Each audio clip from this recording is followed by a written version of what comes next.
Go.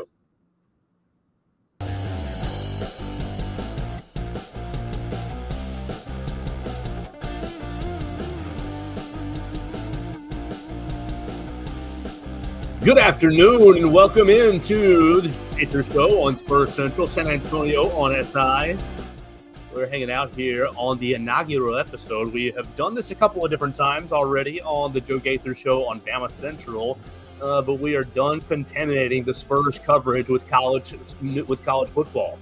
It's all going to be San Antonio Spurs right here, San Antonio Spurs and the NBA on the Joe Gaither Show on Spurs Central, big part of San Antonio Spurs on SI. And we are very, very blessed to have our friend Matt Guzman join us on the program. You can follow Matt Guzman at MattGZMan on the Twitter machine. Make sure that you are doing that because he is the expertise on the show. We're also you can also follow Spurs on SI at SAS on SI on Twitter. So we appreciate you guys doing that.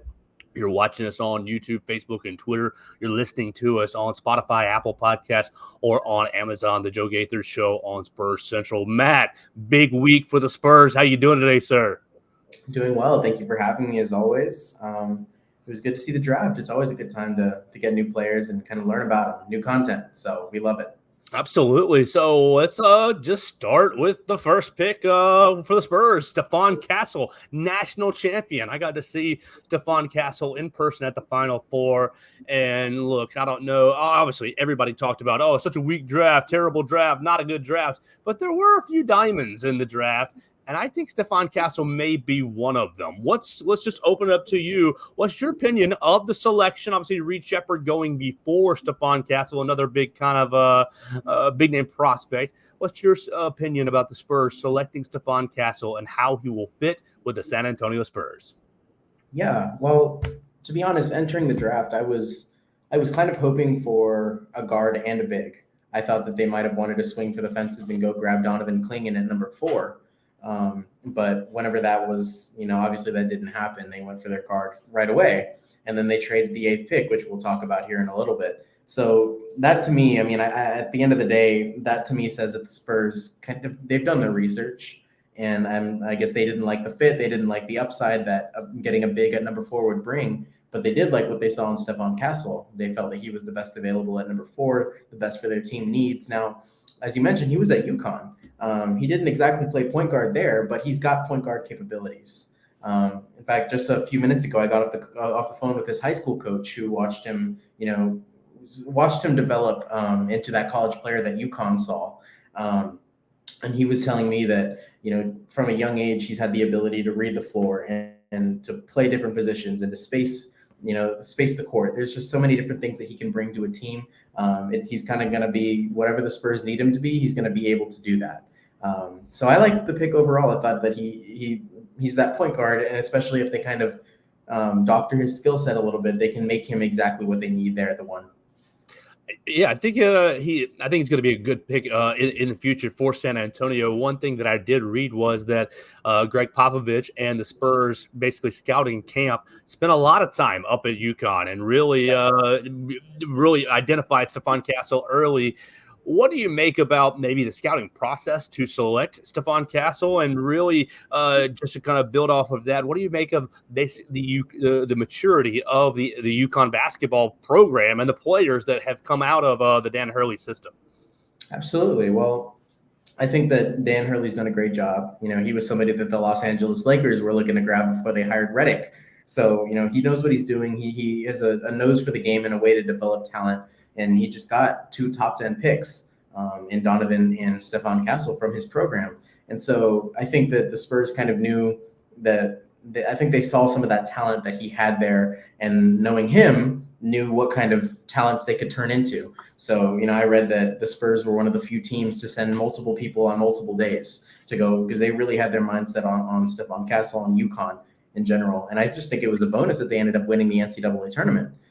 They probably love that. But yeah, I think that the Spurs, they're notorious. They're good about scouting, especially when it comes to international. Now, Stephon's not international, but they know where to look for talent. And so, it was definitely, it's a good sign that they identified him early, that they went and they've seen him before and they were really sold on him. because otherwise, it felt like they just picked some random guy or a guy that they thought maybe could pan out. They really do seem like they have the confidence that Stephon can be what they need him to be. All right, at just 19 years old, another double question for you. At just 19 years old, what do we think that his impact on the Spurs next year will be? Will he be, you're on the roster, you're starting, you're basically one of our premier players. You're playing Robin to Victor Wembanyama's Batman. And then secondly, the mindset of the Spurs organization. I mean, there are a few basketball organizations that are like the Spurs, maybe the Heat, but really the Spurs are kind of that workman mentality. We're gritty, we're grindy. How do you think he will fit in as far as, okay, I'm going to embrace Spurs culture. I'm going to be a Popovich type player where I don't mind playing defense, and whatever's asked of me, that's what I'll do. Absolutely. Well, I think that he has exactly what it takes. From what I've heard, I think that Stephon is a hard worker. He's somebody that doesn't feel he's owed anything. He goes in and he wants to work and earn exactly what he gets. And so I think that, for like you're mentioning, a team like the Spurs, who definitely value that high basketball IQ, that high drive, and, that sense of a teammate. They want to draft teammates more than they want to draft talents. And so I think that he's going to be a great fit over there down the road. I think next season, initially, what I see him becoming is more of I could see them throwing him in as a starting point guard, halfway through the season. I could see them starting him off the bench and just giving him minutes. But I think that I don't think he's necessarily going to be Robin to Victor Wembanyama, but I do feel that he could kind of take that, the skill set that he does bring will help complement Devin Vassell very well. Because Devin Vassell is really going to be the Robin to Victor Wembanyama next season. And so if Stephon can kind of learn how to play that point guard next to Devin Vassell and have a true 1-2 guard combo, they'll be in great shape next year. Yeah, I went on mute. Let's get into the number 8 pick, and then we'll answer Jebediah's question. Why can't Juan come right in and replace Wesley? We'll save that as kind of our question for Juan Nunez. But before you get to pick number 36 and Juan Nunez, it's pick number 8. And I'm sitting there watching I think I was on ABC, so I know there was a couple different channels airing the NBA draft, and I'm watching it, of course, and they select Rob Dillingham, pick number 8. And I'm thinking, oh gosh, that's a scorer. That's a guy who can go get a bucket. That'll help San Antonio.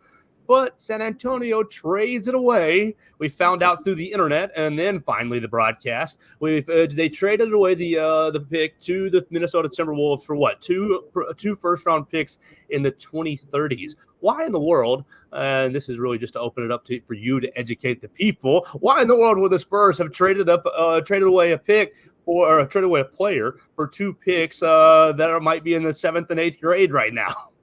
Right. Yeah, and Brian Wright said it himself. He said, that's an 11-year-old right now, but he commented that what you can do with a pick like that 7 years down the road, he said, can not move mountains, but it can really have an impact in future trade packages, in scouting reports. Knowing that you have that extra pick is something that's huge, because in a year or two, when all of a sudden the 7'6" French prospect in France is 13 years old, comes in, they're going to kind of be like, well, we have 2031, we can maybe use that for him. And so I think in general, the Spurs, and I've been wrestling with it myself. I like to think about it as they traded the number 8 pick as opposed to they picked Dillingham and traded him to the Timberwolves, because the deal had already been decided. So the Timberwolves wanted Dillingham at number 8. The Spurs agreed to give them the number 8 pick, and they got Dillingham. So it's more of the Timberwolves identifying Dillingham as the guy they wanted next to Anthony Edwards, next to Rudy Gobert and Karl Anthony Towns, and less of the Spurs saying Dillingham and then saying, yeah, see you later. But in general, it was a puzzling move at first. We didn't quite understand why they would do so, because Rob Dillingham was seen as one of the, like you said, one of the diamonds of the draft, somebody who could go in and make an immediate impact, and he's looking to do that in Minnesota. What it tells me is that the Spurs didn't quite see his upside, or at the very least, they saw Stephon Castle being a higher quality piece down the road versus Rob Dillingham. And it also tells me that the Spurs honestly bought into the idea that it was a weaker draft. They didn't really see a true player that they could use and develop and make into one of the stars of their young core. So they said, you know what? Well, we're going to hold out. They're going to wait for 2031, or they're going to use that pick in a deal this offseason or this trade deadline. So in general, it's just a move. It was a way for them to say that we have our guy from this draft, Stephon Castle. We're content with moving away from anybody else. We're content with letting them go wherever they may. We're going to keep moving away with our mindset and our process. All right. One aspect I don't know that I heard you mention is the cap space that they created. I was reading that they created $7 million more in cap space. How might that be utilized this offseason to continue to build the roster? Well, there's still these stars that are out there.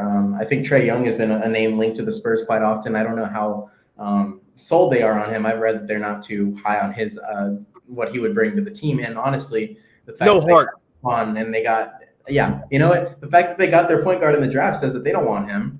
So, but there are plenty of other stars out there. There's even some guy like Paul George who's looking elsewhere. Klay Thompson. There's shooters. There's veterans that these Spurs can sign, and now with this extra cap space, they can use that to grab whoever they're looking to grab. All right, so you move on from the number 8 pick, and your night ends, and you start really the second round with kind of a move. The Spurs go and get Juan Nunez out of Spain. They trade picks with the Indiana Pacers. They get him out of Spain, and so San Antonio once again goes overseas. Tell me where you've heard that before, but I'm not an overseas expert. Tell us about Juan Nunez, and let's start to answer some of Jebediah's questions. Jebediah, we appreciate you watching us on YouTube. You can do so and leave a comment at Joe Gaither 6 on Facebook, YouTube, or Twitter.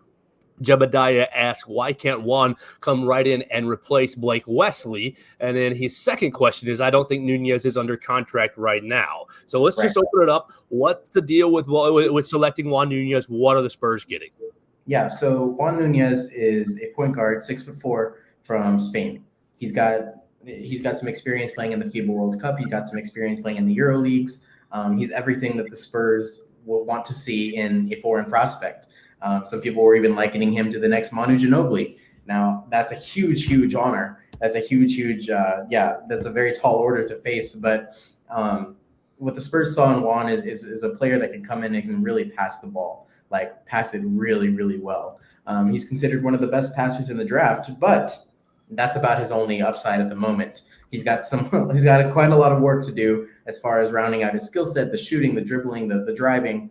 And so, to be as simple as we can be, he can't come in and replace Blake Wesley because he's not as good as Blake Wesley.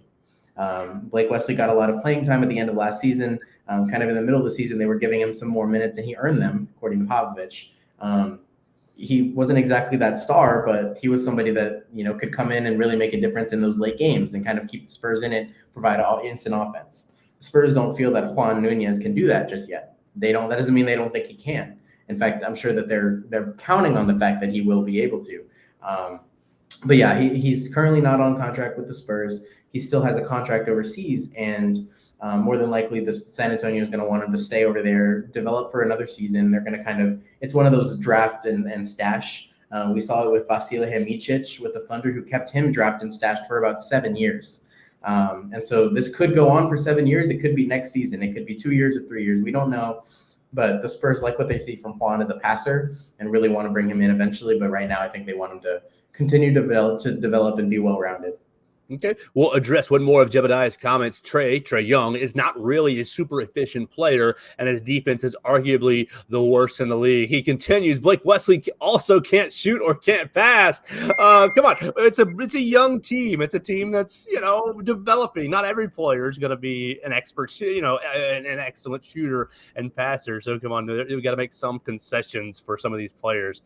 Let's ask about pick number 48. Pick number 48 rounded out the San Antonio draft experience with another high, blue blood basketball player in Harrison Ingram. He coming out of North Carolina and really, small forward, good little player. Probably was Carolina's first or second best player this past year.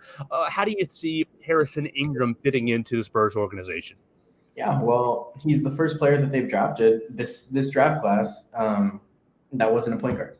And so he's definitely going to kind of bring in a different skill set. He can shoot. This past season, he shot just under 40% from three. Like you said, he really played a big impact for those Tar Heels. And that's somebody that the Spurs are kind of looking at as a project as well.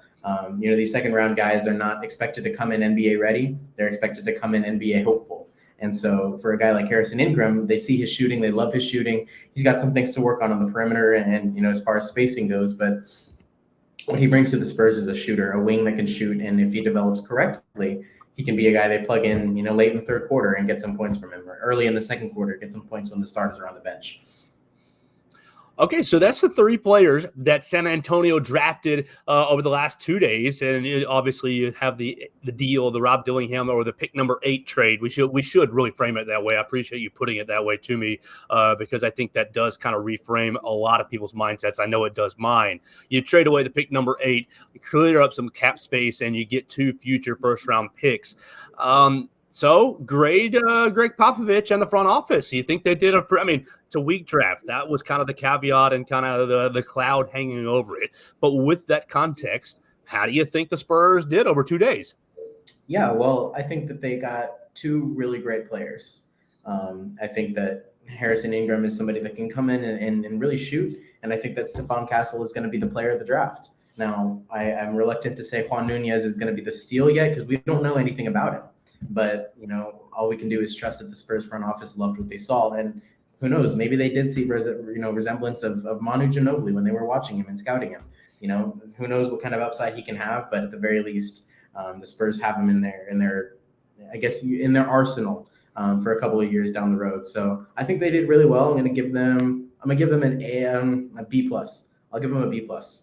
I think that's probably a pretty good grade considering how, I don't want to say not talented. I mean, these guys are very talented. They can shoot a basketball way better than I could ever dream. But just in the context of drafts, I think that you walk away with a player like Stephon Castle. There was a few players that really caught my eye, and he was definitely one of them. I think that he's going to end up being a really good addition, and I think the Spurs fans are going to enjoy getting that Castle jersey to go along with Wembanyama. Let's talk about Summer League real quick, and we'll round it on out here. Summer League schedules came out the last day or so. This morning really got official. And San Antonio going to the California Classic, playing 3 games in California, then playing Summer League at the 2K25 Summer League, playing 4 games out there. What are you wanting to see? How much will we see? Here's the easy question. Will we see Victor Wembanyama in the Summer League, or is he now obviously past that point in his career? Secondly, what do you want to see out of the Spurs organization in these 8 or 9, 10 games? Yeah, well, I think that for me, my favorite part about Summer League is watching those younger stars that have yet to prove themselves. Last season, the stars of the Summer League were Malachi Branham and Dominic Barlow. Julian Champagnie and Dominic Barlow. The 2 of them kind of had this little duo going, and they were phenomenal on the court together. That, to me, told me that they were going to be great players. Dominic Barlow still has a long way to go, but he finally got his 2-way contract converted to a standard contract. Julian Champagnie's not guaranteed. We don't know if he's going to stay with the team this offseason. That's still up in the air. But those players came in, and they certainly were NBA ready. And so they were dropping 20, 30 points in the Summer League. They came in, they were NBA ready, maybe not as quite as they had hoped, but they were exactly who we wanted to see. So it's going to be about those younger guys and who really shines. You can't take a player that's averaging 9 points in the Summer League and say he's going to be NBA ready, but you can take the player that's 20, 25 points a game, and you can say he's going to be NBA ready. So I'm interested to see who those players are going to be. And no, unfortunately, Victor will not be suiting up for the Summer League. It's a waste of his time. Right. And not even Sidi Sissoko will be playing. Normally, I think he would have, but he just they said he's got something with his knee that just was done recently, so they're going to kind of hold him out and let him play in the season. All right, last question for Matt Guzman, and please go follow him at MattGZman on the Twitter machine. Make sure you're following the Spurs at SAS on SI on the Twitter machine. Last question. You graded the Spurs a B+, and I for their draft, and I think that's a pretty fair grade. But you're also more plugged into the Spurs fan base than I am. What has been the general reaction to these 3 days? Is there a lot of, oh, we did really good, oh, we didn't do as good as we want to? What was the Spurs, fan base's reaction to these 2 days of acquisitions? Well, there's definitely a good and evil going on about Juan Nunez. You've got the players who are like, who is Juan Nunez? And then you've got the players who were like, no, he's going to be the next Manu Ginobili. So they're kind of going back and forth on him. A lot of fans were really upset about the Dillingham trade because they didn't quite see the vision. They didn't understand why you'd give up a good player who I guess they felt was the best available for somebody 7-8 years down the road. So there's a lot of criticism heading toward Brian Wright about that trade and how feasible or how viable it will be when we, this time next year. So we're about to see how that plays out. But I think a lot of people are willing to welcome Stephon Castle. I think they're ready to see what he can do. This is going to be a rookie that's not expected to be 7'4" and a giant on the court. So they're going to kind of get a little bit brought down to earth a little bit. But I think they're excited to watch him, and we'll see how it goes. All right, I said last question, but one just popped into my head. Do you think that the consternation of the number 8 overall pick, the trade, do you think any of the Spurs fans' consternation or, oh, what are we doing here, is born out of the coverage? Because I watched it on ESPN, or I watched it on ABC, I think. I think I still had it defaulted on ABC from the night before where it was Game 7 or whatever, Game 7 of the hockey. I'm watching on ABC, and okay, I see Rob Dillingham get taken, and I'm like, oh, that's a good pick. That's a real good pick. And then I'm kind of soaking in the social media, and I'm seeing Woj put out the tweet, Spurs trading number 8 overall pick, Rob Dillingham to the Timberwolves, and all the compensation that comes along with it. But it took 35, 40 minutes and Adam Silver finally announced the trade. What was it, before pick 20 or so? Finally announced the trade, and it just made me wonder. I mean, first off, TV, whatever, you can discuss how good or bad the coverage was, but it just made me think of Woj, you work for the same company. Is no one monitoring your tweets in the NFL? And this is really my main kind of connection point with the draft, is I love watching the NFL draft. In the NFL, when trades happen, the commissioner or whoever in the later rounds that's announcing the pick, they're announcing that trade right then and there. Woj had the trade basically minutes after the Dillingham pick. It might have been seconds after the Dillingham pick. Or do you think that some of the coverage, the television coverage and the presentation might have played a part into maybe some of the upset or anger that the Spurs fan, frustration, that's probably a better word, frustration that the Spurs fan felt about the trade? Well, the reason I felt the need to kind of establish that it was more of a trade of the number 8 pick and not of Rob Dillingham, that was definitely stemmed from that, because a lot of Spurs fans felt that they had Rob Dillingham and then chose to give him away at pick number 20, when in reality, Minnesota had traded for the number 8 pick and decided to get Rob Dillingham. I was a little bit puzzled on that too, why they didn't announce that it had been selected by Minnesota. And I guess that it probably took a little bit for the trade to be ratified. I mean, Brian Wright didn't even comment on it after night 1 of the draft, because he said it hadn't been ratified yet. The second night he commented on it. It was official and things had gone, but I just think that it's one of those things that I think, sometimes you just have to be, if you're plugged in, like I was watching Shams and his constant feed of the draft, and right away he said San Antonio is taking Rob Dillingham at number 8, but he's likely en route to Minnesota. So I knew that he wasn't staying, and I was waiting for a big trade, like, oh, the Spurs have traded for Karl Anthony Towns or somebody crazy, but at the end of the day, it was just that first round pick in 2031. But then there's fans who like were just watching the draft and the coverage. And so they were completely under the impression that the Spurs just decided to give away Dillingham 14 picks after they picked him. So I think that the coverage does have something to do with it. They probably could have handled that a little bit better. But it was interesting to watch for sure. Yeah, it's just a little frustrating aspect that for someone who's not as plugged in. I'm sitting there, as soon as Dillingham gets picked, I go to my Twitter and I'm saying, oh, I'm going to the Spurs official account because I wanted to retweet it and, have the graphic up just like they did for Stephon Castle. And I'm thinking, right, Where's the graphic? Where's the graphic? Where's the graphic? And then I saw Woj's tweet and okay, well, this is connecting dots. But it took the guys on ABC. It took the guys, it was a Darinoka. It took the guys, 30, 40 minutes to break in. So I think that led to some frustration pieces. Absolutely. Matt, I think it's warranted. Oh, yeah, continue. Go ahead. I'm sorry. No, I think it's very warranted. I think that the fans have a right to be upset about that. And I know that they started making jokes about it as soon as they could. That Aaron Rodgers clip that always runs around with him carrying out the flag, and they're like, here's his season highlights because he got hurt right after that. They were like, this is the Rob Dillingham Wemby era. So it makes sense why they're upset, but I think that it's going to work out. I think the Spurs they're always future-sighted. They're a very future-sighted franchise. So I think that they've reemphasized the fact that they want to take a patient approach, and that is totally fine. So. All right, let's get you out of here. Matt Guzman, on what you're working on for San Antonio on SI for the next week. I know Summer League will be maybe 2 weeks, roughly 10 days away. What are you working on in the next 7 or 8 days before we catch up with you again?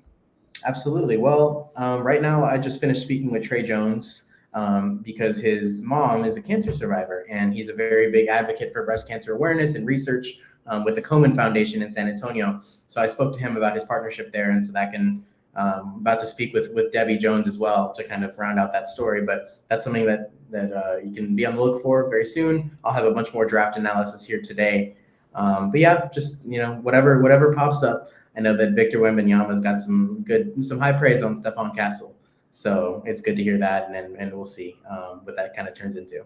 I'm excited to see that pairing. I think that's going to become a very exciting young pairing in the NBA. Make sure you follow Matt Guzman at MattGZman on the Twitter machine. Read all of his great stuff at San Antonio on SI. We're still working on if we're calling this on Spurs Central or on SI. I'm waiting on Chris to officially lock me down, which I appreciate all of his great work.